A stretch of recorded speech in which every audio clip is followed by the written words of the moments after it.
Good morning and welcome to another episode of Drew's Book Reviews. It is that time to talk about more Witcher. I'm on a bit of a Witcher tangent right now. I've got all the books in the series prepped and ready to go, so you'll be hearing a lot about The Witcher for the rest of this month and probably going into April as well. Today, I am talking about The Sword of Destiny. This is book 0.75 of the Witcher series, so there's basically two prequels to the Witcher series itself. Got The Last Wish, which I talked about in the last review. You can check out my playlist for all things The Witcher on the channel, so check that out. Here's this video will also be added to the Witcher playlist, or the Andrzej Sapowski playlist specifically. And today is The Sword of Destiny.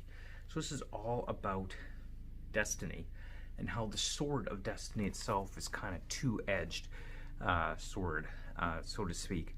And it's kind of all about Geralt of Rivia and his destiny, which is Ciri, a princess, and how there's two storylines of fates are intertwined.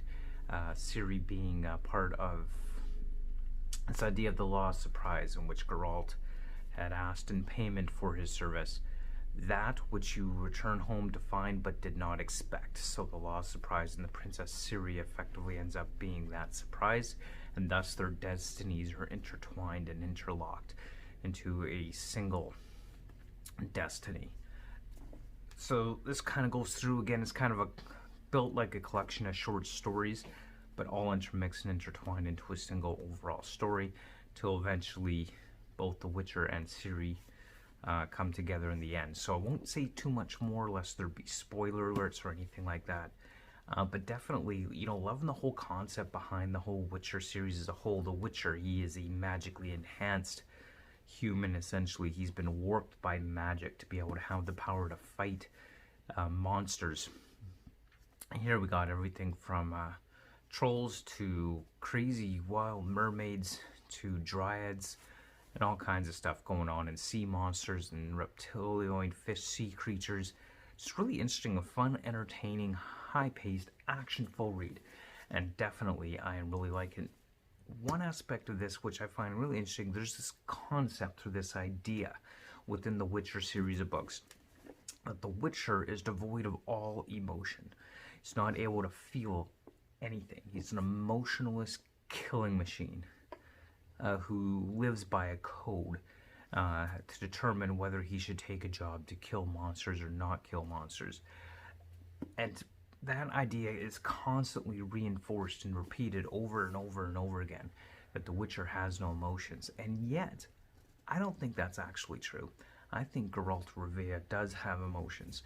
I think he does feel something. There are some characters in which he seems to have this attachment to and this connection with. Specifically Yennefer. He seems to have an attachment to her, specifically this witch that he's basically, I would describe, he's basically in love with her. So the question remains, is Geralt kind of an exception to the rule? Is he a bit of an oddball out for Witchers? Or are all Witchers maybe have some level of feeling, some level of emotion, and the ability to have attachment? And this idea that they're emotionless killing machines is nothing more than myth or legend. Geralt doesn't do much to dispel this idea himself. He just kind of goes with it. But I mean, if he's anything like me, maybe just lets people believe what they're going to believe and doesn't waste his time trying to debunk it or trying to dissuade them from that belief. But I thought that's a really interesting aspect of this kind of, wonder, is Geralt unique among the Witchers, or is it, and in fact, completely untrue and baseless that Witchers have no emotion and no feeling whatsoever? Who knows, maybe I'll learn more as I continue to read through the Witcher series. You never know. But yeah, I mean, this is definitely a fun, action-packed adventure. It's got a kind of a darker twist on fairy tales and magic. So if you definitely like that kind of thing, definitely worthwhile picking up and checking out. I know for one, I am definitely enjoying The Witcher so far. The TV series on Netflix I really enjoyed.